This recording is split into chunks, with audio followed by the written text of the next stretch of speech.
Até agora, vários foram os exemplos, tanto nas palestras de ontem, tanto nas palestras de hoje, sobre qual é que seria as vantagens. Eles apresentaram vantagens, apresentaram exemplos, aplicações. A professora Solange falou de mais alguns também. Mas, na época que eu fazia mestrado, com a orientação da professora Solange, havia uma frase que era muito popular, dita na sala dela, entre outras, né? Uma delas era que aumentava a área superficial. Aumenta a área superficial. O que é isso? Eu dizia, tá, aumentar a área superficial. Achava tudo bem bonito. Mas qual é que é a vantagem exatamente disso? Olha só, se nós pegarmos esta figura, por exemplo, aqui nós temos um objeto grande, um objeto macroscópico, e se nós fizermos o cálculo da área dele por fora, olha só, a área de contato desse objeto, nós teríamos um valor. E, por consequência, esse objeto tem também um determinado volume. Isso aqui não é novidade para ninguém. As gravações em chips, na época, em qualquer dispositivo, era feita na parte externa. A gravação de uma informação era feita na parte externa. Tá, o que aconteceu então? No momento que nós quebramos esse objeto, e nessa animação vocês podem perceber isso, nós temos aqui, ó, o volume, a quantidade de substância que nós estamos usando. Se fosse, por exemplo, um chip de um celular, se fosse a memória de um computador, o volume é exatamente o mesmo. Mas a quantidade de informações que nós conseguiríamos armazenar em cada uma das faces seria muito maior. Trocando por um exemplo bem simples para que vocês consigam visualizar exatamente do que eu estou falando. Só vocês pensarem no modelo de celular que vocês tiveram, o primeiro modelo e o atual. O modelo atual é até menor do que aquele, mas a quantidade de informações que são armazenadas nele hoje em dia é muito maior. Mas por quê? Porque a gente consegue esse efeito de aumentar a área superficial, mantendo o volume constante. Claro que nessa primeira separação aqui, esse aumento não é tão significativo. Mas se nós continuarmos fazendo essa separação aqui, ó, por exemplo, numa segunda possibilidade, olhem só, aqui nós já estamos trabalhando com uma quantidade igual de substância, o volume da substância é exatamente o mesmo, mas a área superficial é muito maior. Esse exemplo que eu estou dando para vocês do celular é um. A farmácia usa consideravelmente esse recurso aqui, nas entregas de medicações. Quando vocês tomam um remédio, esse remédio geralmente é transportado por algum outro componente que vai junto. A medicação vai colada na superfície desse material aqui. Então vocês imaginem, no momento que vocês estão tomando um remédio, esse remédio só consegue transportar, só é transportado nas faces, olhem aqui, ó. Se nós colocássemos medicação somente nessas faces externas aqui, a quantidade de comprimidos que nós deveríamos tomar seria muito maior. No momento que a gente consegue levar com partículas muito menores como essa, a quantidade de medicação transportada é muito maior. Qual é o benefício disso? Tu precisa tomar por um intervalo menor de tempo, o teu organismo fica exposto por um intervalo menor, os efeitos são mais rápidos. Então, se a gente continuar quebrando esses nossos transportadores aqui, a gente usou dois exemplos. O exemplo do celular, para aumentar a memória no mesmo volume, e o segundo exemplo com o transporte do remédio colado contra esses transportadores aqui.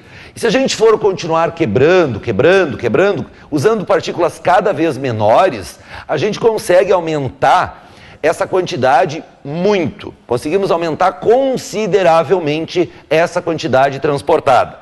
Então, por exemplo aqui, ó, desse exemplo de como poderíamos adicionar a maior quantidade de moléculas no material, como, por exemplo, em partículas de ouro. Nós vamos utilizar aquele cubo inicial, então, supondo que aquele cubo fosse de ouro, e nós colocaríamos partículas coladas contra aquele cubinho de ouro, e à medida que, olhem só, se nós começamos, por exemplo, aqui, ó, com um cubo com uma aresta de 1 centímetro, por exemplo, a quantidade de partículas transportadas seria de 864. Então nós temos um cubinho, transportam 864 partículas de medicação.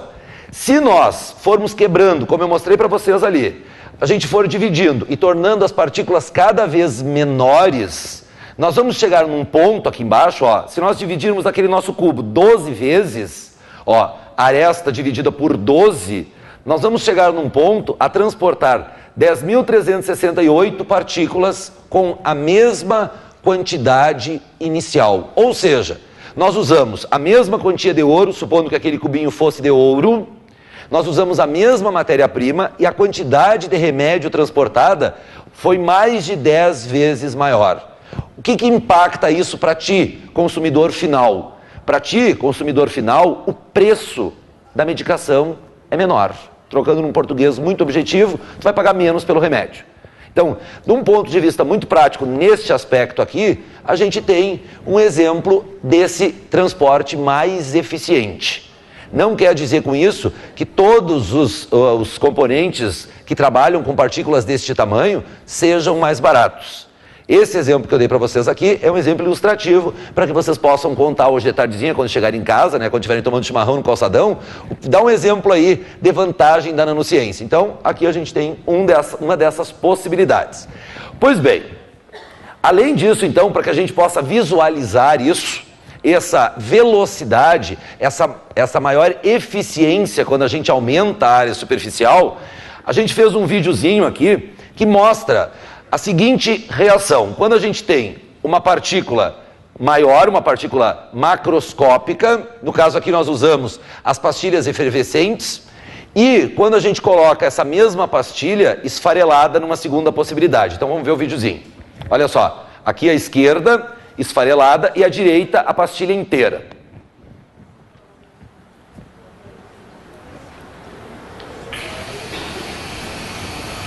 Observem aqui, ó, à esquerda, a velocidade que o processo acontece.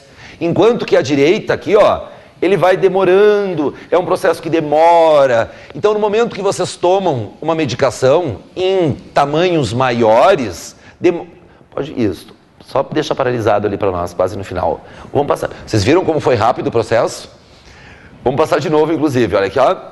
Isso. Aqui vocês estão vendo a velocidade que está acontecendo. Por quê? Porque são partículas menores, tem uma área superficial maior. Lembram do cubinho explodindo?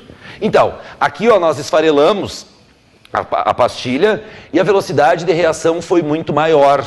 Em contrapartida aqui à direita, onde a pastilha foi largada inteira, o tempo de reação foi muito maior. Demorou muito mais tempo para reagir. Claro que, num processo que tu quer uma velocidade grande, isso é muito vantajoso. Vocês devem ter percebido que nem sempre tu quer esse efeito, por isso que o pessoal continua estudando continuamente para ver aonde exatamente tu quer um efeito como esse aqui, uma velocidade grande na reação, ou aonde é mais vantajoso que se continue com um tempo menor. Mas o que vocês puderam visualizar nesse filmezinho rápido e objetivo é que a velocidade numa reação é muito maior quando nós temos uma área de contato maior. O volume das duas é igual, era a mesma pastilha. Uma delas nós usamos inteira, à direita, e a outra esfarelada, à esquerda. Só para que vocês tivessem essa noção visual do aumento dessa velocidade. Ok. Além disso ainda... Além disso, nós temos outros efeitos interessantes, além dessas aplicações que eu dei ali na medicina relacionadas com o aumento da velocidade, existem ainda outros efeitos que são muito interessantes, que inclusive é o trabalho do Matheus, que insiste continuamente em tirar fotos de mim. O trabalho do Matheus é um trabalho exatamente sobre as propriedades ópticas. E o que acontece exatamente nessas propriedades ópticas? Bom, um dos lugares onde nós já temos, e já temos há muito tempo, é aqui, ó, na asinha da borboleta. As cores intensas que nós enxergamos quando olhamos para uma borboleta, elas são resultados, num primeiro momento, de fenômenos bem simples, conhecidos da maioria de vocês. Então, para o pessoal que está no ensino médio, que está fazendo pré-vestibular, fenômenos de reflexão, refração, num primeiro momento. Para o pessoal que já está nas graduações aí, os efeitos que envolvem aqui, para que a gente enxergue essas cores aqui, eles vão estar relacionados com decaimento quântico, com a emissão de fótons. Quem teve aula hoje de manhã comigo, dependendo da turma, ouviu falar sobre os fótons e tudo mais. Então, no trabalho do Matheus depois, vai ter uma explicação mais detalhada sobre níveis quânticos. Isso provavelmente, se tudo correr bem, né, Solange, até o final do ano. Isso, se a Solange deixar. Bom, então o que acontece? O que tem exatamente aqui? Vamos dar uma espiadinha nessa nossa aqui, ó. Nós vamos fazer um zoom de uma parte da asa da borboleta aqui, ó. Vamos ampliando ela, muito parecido com aquele efeito de escala, ou então aquele zoom que foi mostrado para vocês ontem, ou agora no efeito do chip. Vocês viram? Ele ia entrando e ia fazendo um zoom. Aqui é a mesma coisa, ó. Então aqui a gente foi ampliando o tamanho da imagem até nós chegarmos, ó, o efeito usado foi de microscopia eletrônica, e nós fomos aumentando então para conseguir enxergar detalhes dessa asinha da borboleta. E aqui, ó, olhem aonde aparece a nossa escala nanométrica, ó. Aqui está ela, 10 nanômetros, não apareceu o N aqui. Ó, e dentro dessa escala, os efeitos que a gente consegue são bem interessantes, porque nesse ponto aqui, a historinha de reflexão, refração, difração, já não conseguem mais explicar essas cores quando a gente está trabalhando dentro dessa escala aqui. Que foi exatamente o comentário da Solange inicial. Vocês lembram ali, ó? Tinha a historinha da mecânica clássica, leis de Newton, reflexão. Depois abaixo, o que era mesmo? Mecânica quântica. É aqui que nós estamos, ó. Para nós conseguirmos entender e explicar exatamente por que essas cores são tão vívidas, quando nós incidimos uma luz em cima, entre outras coisas, além de reflexão, refração e difração, tem então esses fenômenos mais relacionados com a quântica. Então, ó, uma motivação para vocês estudarem física quântica é entender a asa das borboletas. Bom, e essa relação então que a gente tem aqui, ó, para poder enxergar essas cores, ela está na verdade aqui embaixo, ó. Nós aumentamos e aumentamos mais ainda para poder enxergar então o tamanho exato que nós estamos enxergando. Na verdade, aqui não estamos enxergando, isso aqui é uma imagem com um microscópio eletrônico ou microscópio óptico. E aqui, ó, a gente consegue então enxergar essas dimensões. Olha o tamanho aqui, ó, 100 nanômetros. Então, quer dizer, nós estamos numa escala muito pequena, onde os efeitos, então, são explicados por decaimento de elétrons, energia e tudo mais. Bom, esse mesmo efeito aqui é um efeito que sempre existiu, as borboletas sempre estiveram por aí, faz muito tempo já. O que acontece agora é que, uma vez compreendido esse fenômeno aqui, você consegue sintetizá-lo, e uma vez sintetizado, nós chegamos aqui, ó, nós chegamos neste ponto aqui, aonde alguns cosméticos que estão sendo vendidos por aí, eles conseguem efeitos, aonde, por exemplo, nesse caso aqui, ó, esse lápis que está sendo usado, ele reflete a luz, dando a impressão que a pessoa tem lábios maiores, bochechas maiores. Então, na verdade, o que ela está fazendo é propriedades através das propriedades ópticas, as mesmas propriedades que tinha lá naquela borboleta de trás, foram sintetizadas e são usadas aqui, ó, para aumentar o contorno e tudo mais. Como é que funciona? O mesmo efeito que a gente tem aqui, ó, no lápis que essa pessoa está usando, é o mesmo da borboleta e, na verdade, ele simplesmente é isso aqui, ó. Incide a luz branca em cima, a luz branca aqui, ó, que é a junção de todas as cores, desde o vermelho, alaranjado, amarelo, verde, azul, anil e violeta. No momento que ele incide, lembram disso aqui? De onde é que saiu isso aqui mesmo? Isso aqui é lá da borboleta, ó, tá aqui. Quando incide essa luz, apenas algumas cores são refletidas, outras são absorvidas. Então aquele azul da borboleta, que eu mostrei lá para vocês da asa da borboleta, está aqui, ó.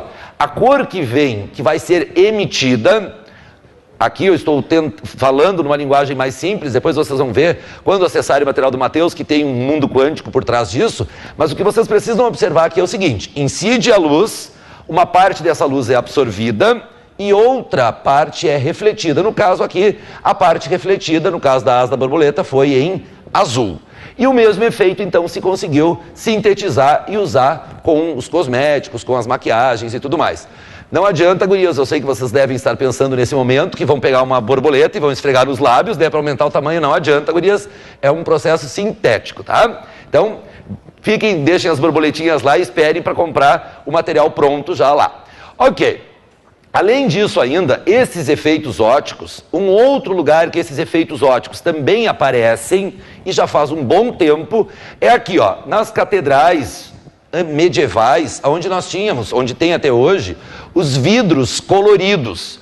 O pessoal conseguia aquele efeito de vidro colorido fazendo o quê? Misturando partículas com tamanhos diferentes. Aqui em cima a gente tem uma tabelinha, ó, que dependendo do tamanho da partícula de ouro, aquele ouro que nos parece ser sempre dourado, no momento que nós formos quebrando aquele ouro em tamanhos menores e também, em algumas vezes, em formatos diferentes, a gente consegue uma quantidade de cores bem razoável. Então, uma vez misturado, eles estão lá moendo, eles moíam, ficavam moendo aquele ouro. Quando atingiam a cor que eles queriam, eles misturavam então com o vidro para deixar o teto, principalmente o teto e as partes laterais, com essas cores variadas. Então, na verdade, esse efeito óptico da cor, ele é um efeito que já é bem conhecido, porém, hoje em dia se tem controle sobre ele. Quando se quer chegar numa cor específica, se sabe como fazer. Na época, era bem artesanal. Eles iam moendo, chegou na cor que queria, parava, misturava e fazia o vidro. Então, esse outro efeito óptico aqui, ó, relacionado também com o tamanho das partículas, o primeiro lá, da asinha da borboleta, era em história da reflexão, o que absorvia, o que emitia. Esse aqui também tem a ver com reflexão, com refração, com interferência, mas aqui o que nós estamos falando mais é em relação ao tamanho da partícula que é misturada junto com o vidro. Então, esse efeito óptico aqui, ó, da mudança de cor, que ontem eu acho que vocês falaram rapidamente sobre essa possibilidade de mudar de cor dependendo do tamanho. Então aqui a gente consegue observar que desde partículas, ó, bem pequenininhas até um pouquinho maiores, a 150 nanômetros, a gente consegue encontrar quase todas as cores, ó. Claro que aqui não é só o ouro que tem essa propriedade, existem outras substâncias que também, à medida que tu vai mudando o tamanho, também vai mudando a cor.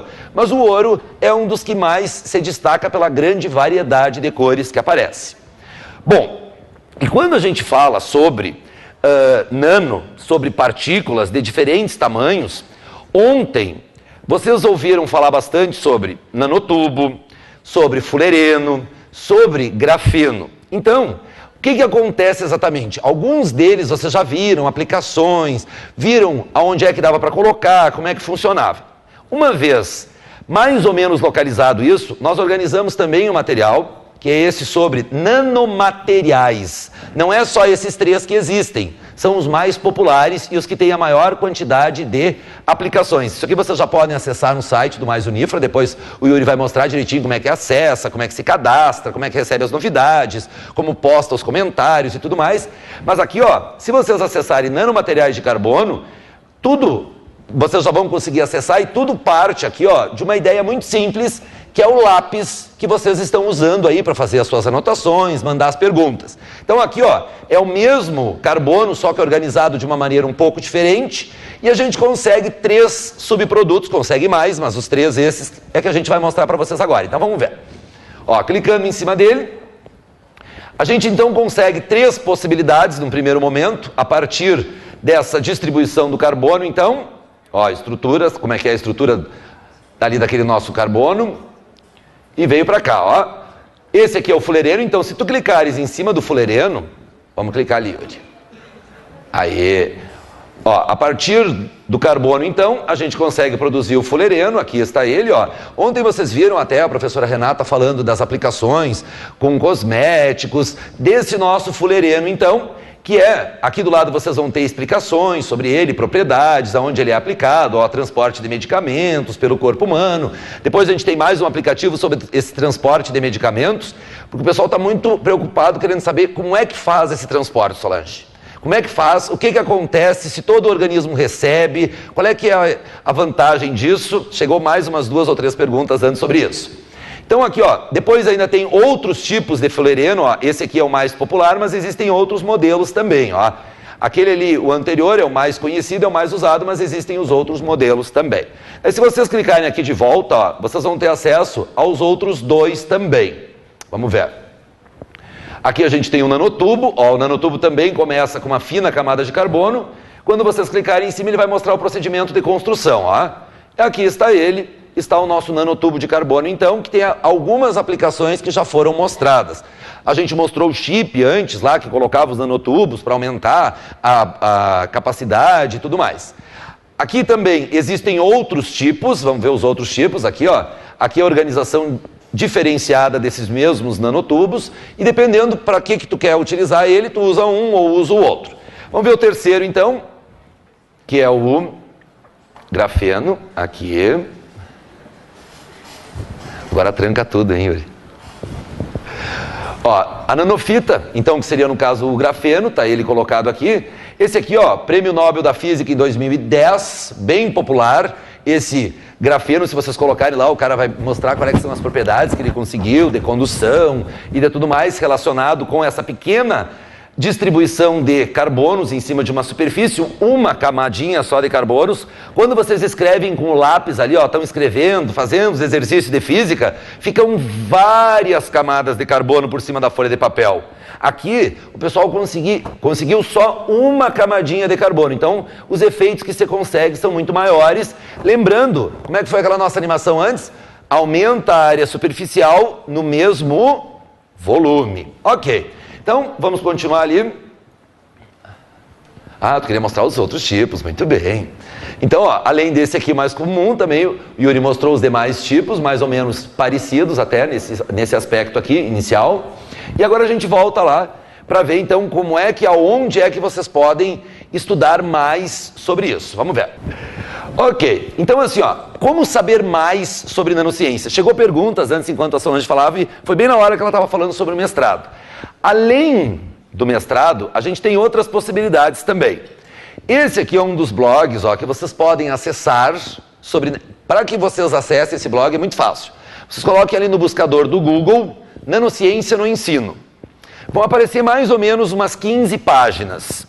Todas elas vão direcionar vocês para esse blog aqui. Agora perguntem de quem é o blog. Perguntem, Yuri, de quem é o blog. É meu, isso. Pessoal, é assim, ó, esse blog, na época que eu estava fazendo mestrado, era uma dificuldade para encontrar materiais sobre nanociência. Uma dificuldade muito grande. Tão grande era a dificuldade que depois, no final, assim, ó, esse blog, na verdade, ele surgiu mais como um passatempo num primeiro momento. Eu disse para a Solange, vou fazer um blog. O pessoal gosta, tarará. Ontem eu acessei o blog, gente, em um ano ele teve 6.200 acessos. 6.200 acessos, 6.200 pessoas, entre elas muita gente de fora, interessadas em nanociência. Antes que vocês digam, não, meus acessos, eu acesso logado e não conta, tá? Para vocês depois, só teus acessos tem uns 3.000. Não. Então, ó, esse blog, vocês podem entrar todas as semanas, quando saem novidades, curiosidades, eu faço as postagens no blog. Então é sempre super atualizado. Tem o pessoal do NCT, que vocês conheceram ontem, que manda. Tem o pessoal, a Solange, quando tem alguma novidade, me manda. Então sempre a gente vai deixando esse blog bem atualizado para que todo mundo possa ir se localizando, tá? Além disso, então, o nosso mestrado aqui em nanociência, o pessoal está lá atrás. Depois, quando terminar, se vocês quiserem conversar com eles e perguntar como é que é, se é fácil de entrar, se é difícil de entrar ou se é mais difícil de sair, então o pessoal depois pode explicar como é que é esse blog, como é que é esse mestrado aqui.